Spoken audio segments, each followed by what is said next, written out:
This morning, our services, as well as the lesson, is going to be somewhat different as I'm leading singing this morning, as well as sharing the focuses for the lesson. So it's going to be a service of sermonettes and song. And though I'm going to record here for those who aren't able to be here, the lessons that I'm going to be sharing, they're drawn from a four-part focus that had been titled Heart For, that I'd written as a daily devotional last year. But I want us to consider the heart song in these as I share these readings. In order to maintain the appropriate heart song, the heart must be right. Are we maintaining a heart focused on God in such a way that we are compelled to sing regardless of what might be being experienced in our life? The first hymn that we're going to begin with this morning is On Bended Knee I Come. But as we consider the idea, is our life providing a heart for song? Is our life providing a heart for song? Sometimes people do something because as is said, or they don't do something because as is said, I didn't have a heart for it. There are also times people lose heart because of something they are experiencing in life. What is in the heart and on what our heart is most focused will have a dynamic impact on our actions, either positively or negatively. Example, Luke 6:45, it talks about from the evil of the heart or the good of the heart, those actions would come. Is our heart focused where our life joy is being restrained or being sustained?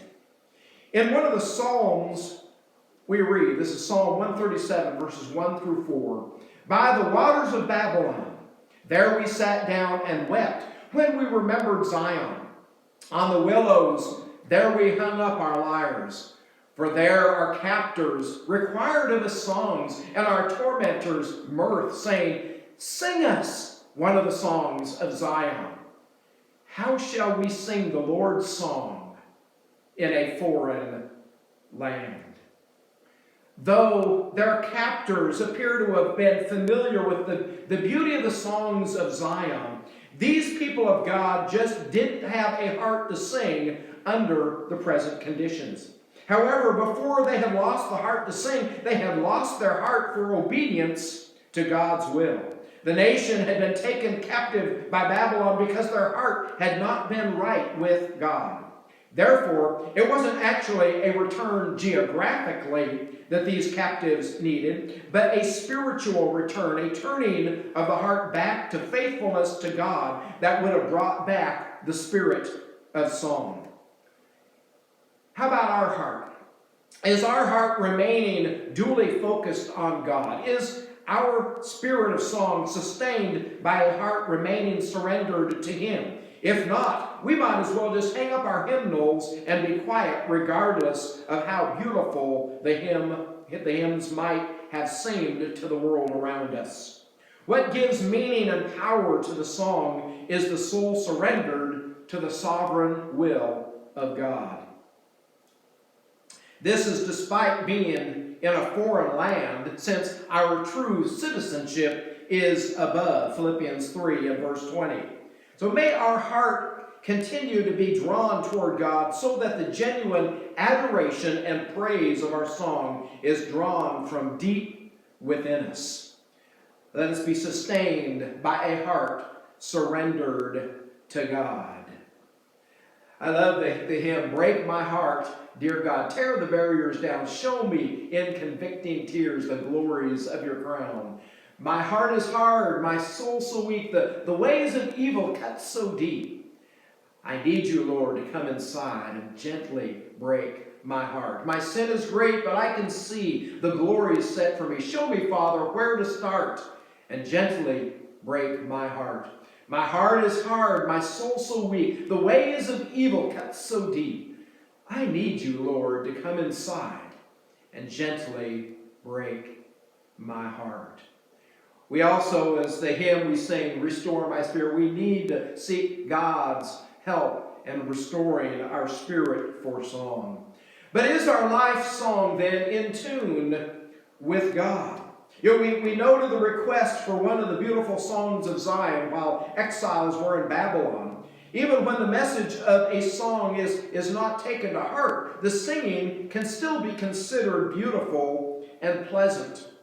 In this sense, the song can become a performance, even without any higher purpose than that.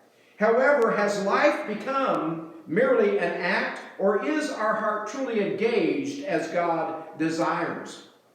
It is very possible to be engaged in ritualistic and seemingly holy activity without it truly being so. This was the case with God's people during the days of the prophet Amos. Though they claimed to desire the day of the Lord to act on their behalf against their enemies, they themselves had become enemies of God in their unfaithfulness. Therefore, the Lord's coming would be darkness rather than light for them, as well as a time of dread and fear, as we note in Amos 5:18-19. And though they continually were celebrating their feasts, joining in solemn assembly and making their required offerings, due to their lack of genuine relationship with God, all those things were not acceptable to God, but they were actually despised by God. And so as we note Amos chapter 5, 21-24, and particularly verses 23-24, we read where God is saying through the prophet Amos, I despise your feasts, and I take no delight in your solemn assemblies. Even though you offer your burnt offerings and grain offerings, I will not accept them. And the peace offerings of your fattened animals I will not look upon. Take away from me the noise of your songs. To the melody of your harps I will not listen. But let justice roll down like waters and righteousness like an ever-flowing stream. Here they were. And though the songs of their worship may have sounded lovely to their own ears, they were met by God's ears as being noise, but not a joyful noise to which some of the Psalms allude, like Psalm 95:1 and verse 2, and Psalm 98:4 and verse 6, and Psalm 100 and verse 1. It was noise which brought God no joy at all. We cannot be in tune, no matter how good the four-part harmony of our hymns might sound to us, if our heart is not duly engaged toward God. We need to have a heart for God to sustain the proper heart for song. Then, even if we are tone deaf, not being able to carry a tune in a bucket, the praise can still be beautiful to Him. May we therefore maintain a sincere heart for God so that our life and the songs of it will be acceptable worship as a joyful sound to His ears. Let us live each day with the heart truly in tune with God. And so consider the hymn, let the words of my mouth, and also, come we that love the Lord. So is our song compelled, even in challenging circumstances? We have considered the heart not fully for God and not in tune with God, but what about the heart that is? Can that heart find the song even in challenging circumstances? Even in restraint, can the freedom to well up in song still be experienced? Can even a place of dampness fail to dampen the spirit of song? Could even the presence of darkness fail to keep the spirit of song from shining brightly? Even after being beaten and thrown into a Philippian prison, Acts chapter 16, verse 23, we find Paul and Silas retained the spirit of song. As we read there at Acts 16, 24-26, having received this order, he put them into the inner prison and fastened their feet in the stocks. About midnight, Paul and Silas were praying and singing hymns to God, and the prisoners were listening to them. And suddenly there was a great earthquake, so that the foundations of the prison were shaken, and immediately all the doors were opened, and everyone's bonds were unfastened.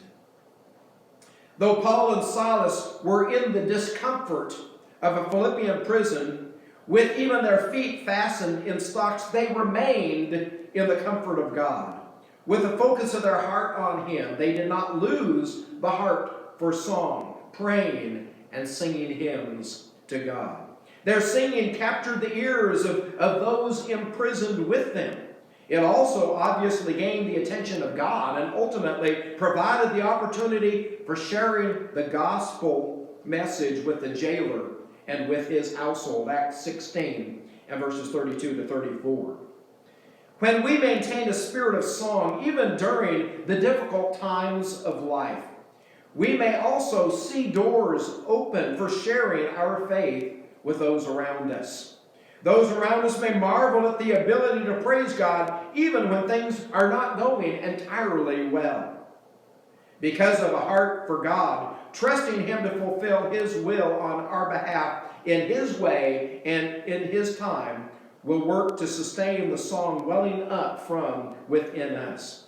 May not where we are, but rather whose we are, reveal this or sustain our spirit of song.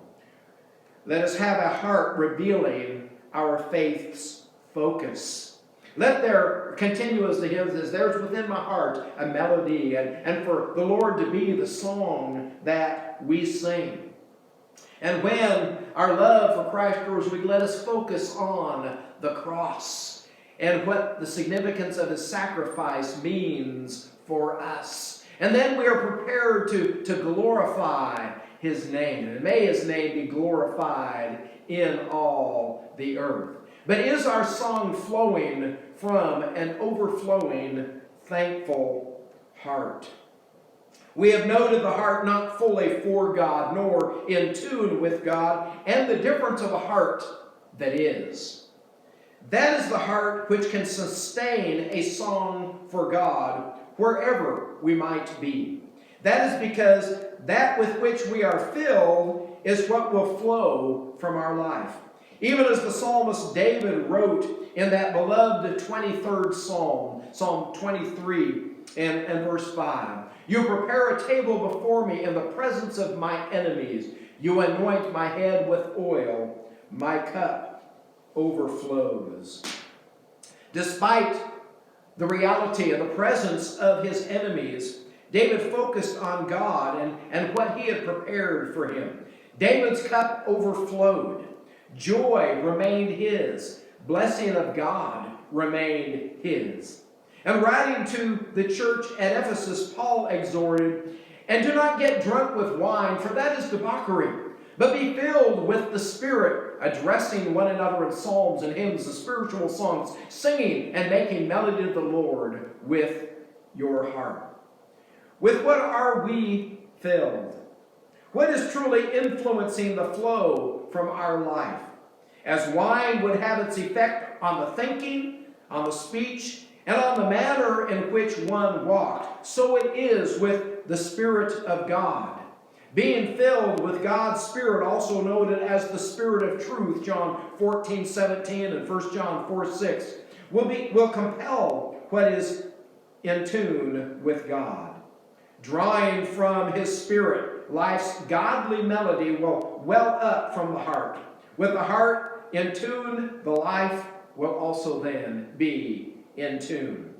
What begins in the heart is so important. Similarly, addressing singing in his letter to the church at Colossae, Paul urged, "And let the peace of Christ rule in your hearts, to which indeed you were called in one body. And be thankful. Let the word of Christ dwell in you richly, teaching and admonishing one another in all wisdom, singing psalms and hymns and spiritual songs with thankfulness in your hearts to God." Is the peace of Christ ruling, having sovereignty in our heart, and so giving rise to continual thanksgiving? With His word richly dwelling in us, we are enabled to teach and admonish in a proper manner, even in the beautiful spirit of song.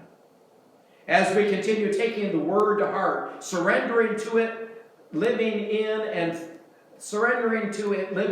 through us, we will be drawn to sing together in the most beneficial manner with thankfulness in our heart to God. May we retain a heart for God, enabling us to sing with both the spirit and the mind or the understanding. 1 Corinthians 14 and verse 15. May we seek to maintain a heart then, holy for God, wholly in tune with God, wholly alive in faith toward God, and wholly sustained by hope of God. Paul, writing to the church at Rome, in Romans chapter 15 and verse 13, he says, "May the God of hope fill you with all joy and peace in believing, so that by the power of the Holy Spirit you may abound in hope." May our life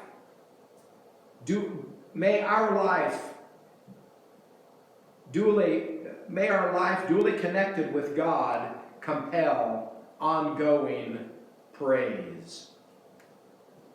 Let us continue to have our heart in tune with God, so that our life will be in tune with God, and that will also then serve to draw us in tune with one another.